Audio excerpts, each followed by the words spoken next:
Le putsch a échoué, nous dit-on. Mais c'est maintenant que le véritable danger commence. Un coup d'État raté n'est jamais la fin de l'histoire, c'est le début d'une spirale de violence et de chaos qui peut détruire un pays pendant des décennies. Le Bénin vient d'entrer dans la zone rouge. Ce qui l'attend dans les prochains mois est terrifiant. Purge sanglante dans l'armée. Répression féroce contre l'opposition.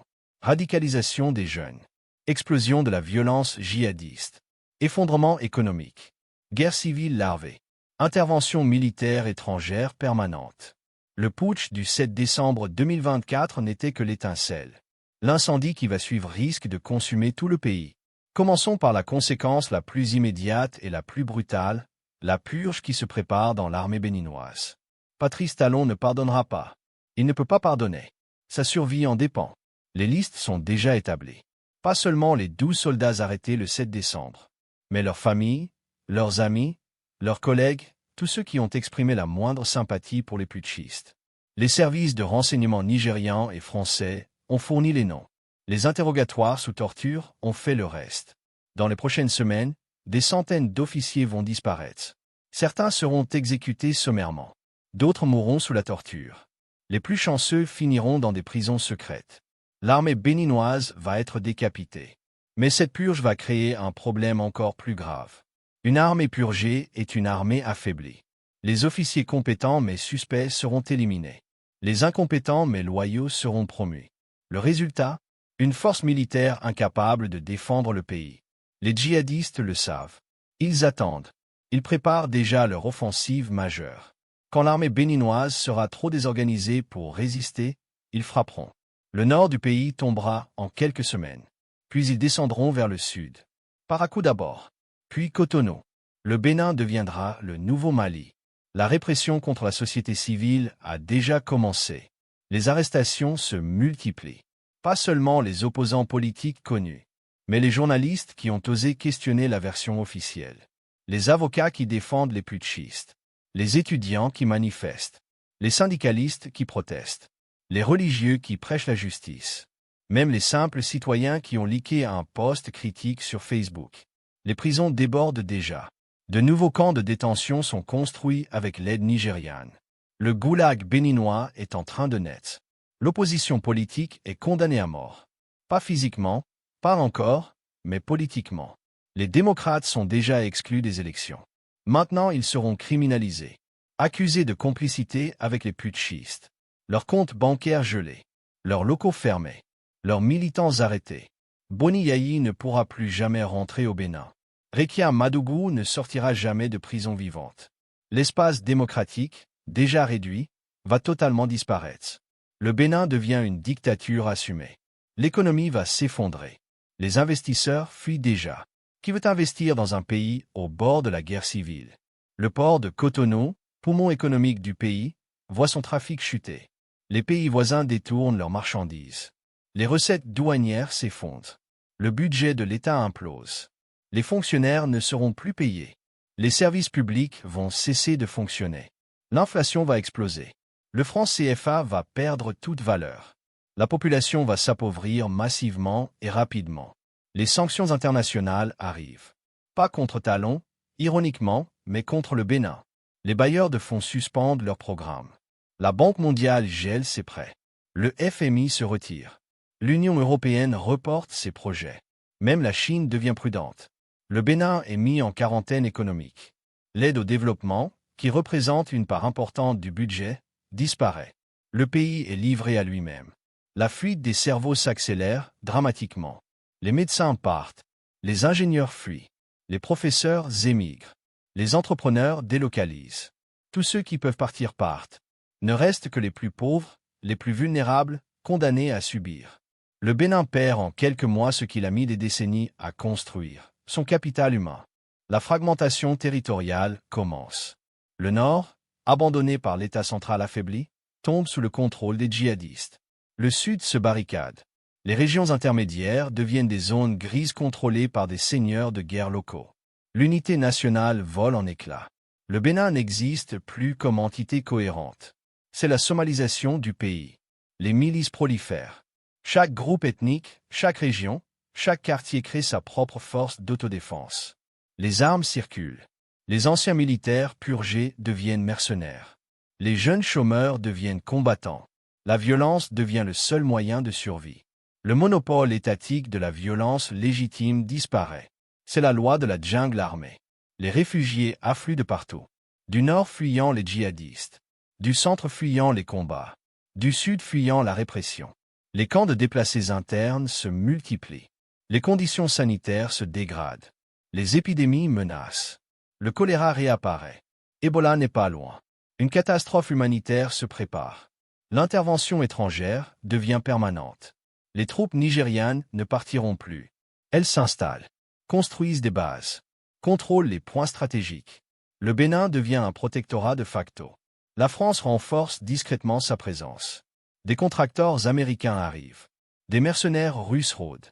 Le pays devient un champ de bataille pour puissances étrangères. La radicalisation explose dans tous les camps. Les jeunes musulmans rejoignent les djihadistes par désespoir. Les jeunes chrétiens forment des milices anti-musulmanes. Les ethnies s'affrontent. Les régions s'opposent. La haine s'installe. Le vivre ensemble béninois, déjà fragile, disparaît totalement. La guerre civile ethno-religieuse menace. Le système éducatif s'effondre. Les écoles ferment dans le nord à cause de l'insécurité. Dans le sud à cause des grèves. Les universités deviennent des foyers de contestation violemment réprimés. Une génération entière grandit sans éducation. L'analphabétisme redevient massif. L'obscurantisme triomphe. Le Bénin régresse de 50 ans. Le système de santé, déjà fragile, s'écroule totalement. Les hôpitaux n'ont plus de médicaments. Les médecins ont fui. Les centres de santé sont pillés ou détruits. Les populations reviennent aux guérisseurs traditionnels. La mortalité infantile explose. L'espérance de vie chute. Les maladies éradiquées réapparaissent. C'est le retour au moyen âge sanitaire. La corruption devient le seul mode de fonctionnement. Dans un État en décomposition, seul l'argent permet de survivre. Les policiers rançonnent. Les fonctionnaires monnaient tout service. Les juges vendent leurs décisions. Les militaires louent leurs armes. Tout s'achète, tout se vend. La notion même de service public disparaît. Les réseaux criminels prennent le contrôle. Le Bénin devient une plaque tournante du trafic de drogue, d'armes, d'êtres humains. Les cartels nigérians s'installent. Les mafias ouest-africaines prospèrent. Le pays devient un narco-État. Les barons de la drogue financent les politiques, contrôlent les territoires, imposent leurs lois. L'environnement est saccagé. Les parcs nationaux, derniers refuges de la biodiversité, sont envahis par les djihadistes, les braconniers, les exploitants illégaux. Les forêts sont rasées. Les animaux massacrés. Les ressources pillées. Le patrimoine naturel du Bénin disparaît définitivement. C'est un écocide en cours. La culture béninoise agonise. Les festivals sont interdits. Les artistes censurés ou exilés. Les musées pillés. Les sites historiques abandonnés. Le vaudou, religion traditionnelle, est réprimé au sud par les chrétiens radicaux, au nord par les islamistes. L'identité culturelle béninoise se dissout dans la violence et la peur. Les femmes sont les premières victimes. Dans les zones djihadistes, elles sont réduites en esclavage. Dans les zones gouvernementales, elles subissent la violence des forces de sécurité. Partout, le viol devient une arme de guerre. Les droits des femmes, déjà fragiles, disparaissent totalement. C'est le retour à la barbarie patriarcale. Les enfants sont sacrifiés. Enfants soldats dans les milices. Enfants esclaves dans les mines artisanales. Enfants mendiants dans les rues. Enfants prostitués dans les réseaux de trafic. Une génération entière traumatisée, brutalisée, déshumanisée. L'avenir du pays est détruit à la racine. Les médias indépendants disparaissent. Les journalistes sont tués, emprisonnés ou exilés. Ne restent que les médias de propagande gouvernementale et les rumeurs sur les réseaux sociaux. L'information fiable n'existe plus. La population vit dans un brouillard de désinformation et de manipulation. La vérité est la première victime. Internet est coupé régulièrement. Le gouvernement veut contrôler l'information. Les opposants veulent organiser la résistance. Les criminels veulent protéger leurs activités. Résultat, le Bénin est régulièrement déconnecté du monde. L'économie numérique s'effondre. Le pays régresse vers l'ère prédigitale. Les relations diplomatiques se dégradent. Les ambassades ferment. Les consulats évacuent. Le Bénin devient un paria international. Même ses voisins prennent leur distance. Le pays est isolé, abandonné, oublié. Une tache blanche sur la carte du monde. Un trou noir géopolitique. La justice internationale commence à s'intéresser au cas. La Cour pénale internationale ouvre des enquêtes. Pour crimes contre l'humanité. Pour crimes de guerre. Pour génocide peut-être. Les dirigeants béninois deviennent des fugitifs potentiels. Ils ne peuvent plus voyager. Ils sont prisonniers de leur propre pays en décomposition. Les scénarios pour l'avenir sont tous catastrophiques. Scénario 1. Talon s'accroche au pouvoir par la terreur jusqu'en 2026, laissant un pays détruit à son successeur. Scénario 2. Un nouveau coup d'État réussi, plongeant le pays dans le chaos total. Scénario 3. La guerre civile éclate, fragmentant définitivement le pays. Scénario 4. Les djihadistes prennent le contrôle, instaurant un émirat islamique. Scénario 5. Le Nigeria annexe de facto le Bénin, effaçant sa souveraineté. Aucun de ces scénarios n'offre d'espoir. Le Bénin est condamné à des années, peut-être des décennies de souffrance. Le putsch raté du 7 décembre n'était pas une fin, c'était un début. Le début de la fin pour ce petit pays qui se voulait un modèle démocratique. Les signaux d'alarme sont partout. Les ambassades occidentales évacuent déjà les familles de leurs diplomates. Les entreprises internationales rapatrient leur personnel non essentiel. Les ONG préparent des plans d'évacuation d'urgence. Tous sentent que le pire est à venir, que le Bénin va exploser. La communauté internationale regarde ailleurs. L'Ukraine monopolise l'attention. Gaza consume les énergies. Le Soudan est oublié. Alors le Bénin, qui se soucie d'un petit pays africain qui s'effondre. Personne. Le pays va mourir dans l'indifférence générale. Les Béninois de la diaspora sont déchirés. Rentrer pour aider?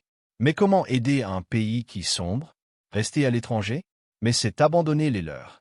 Beaucoup choisissent de couper les ponts, de faire le deuil de leur pays, de devenir définitivement français, américains, canadiens.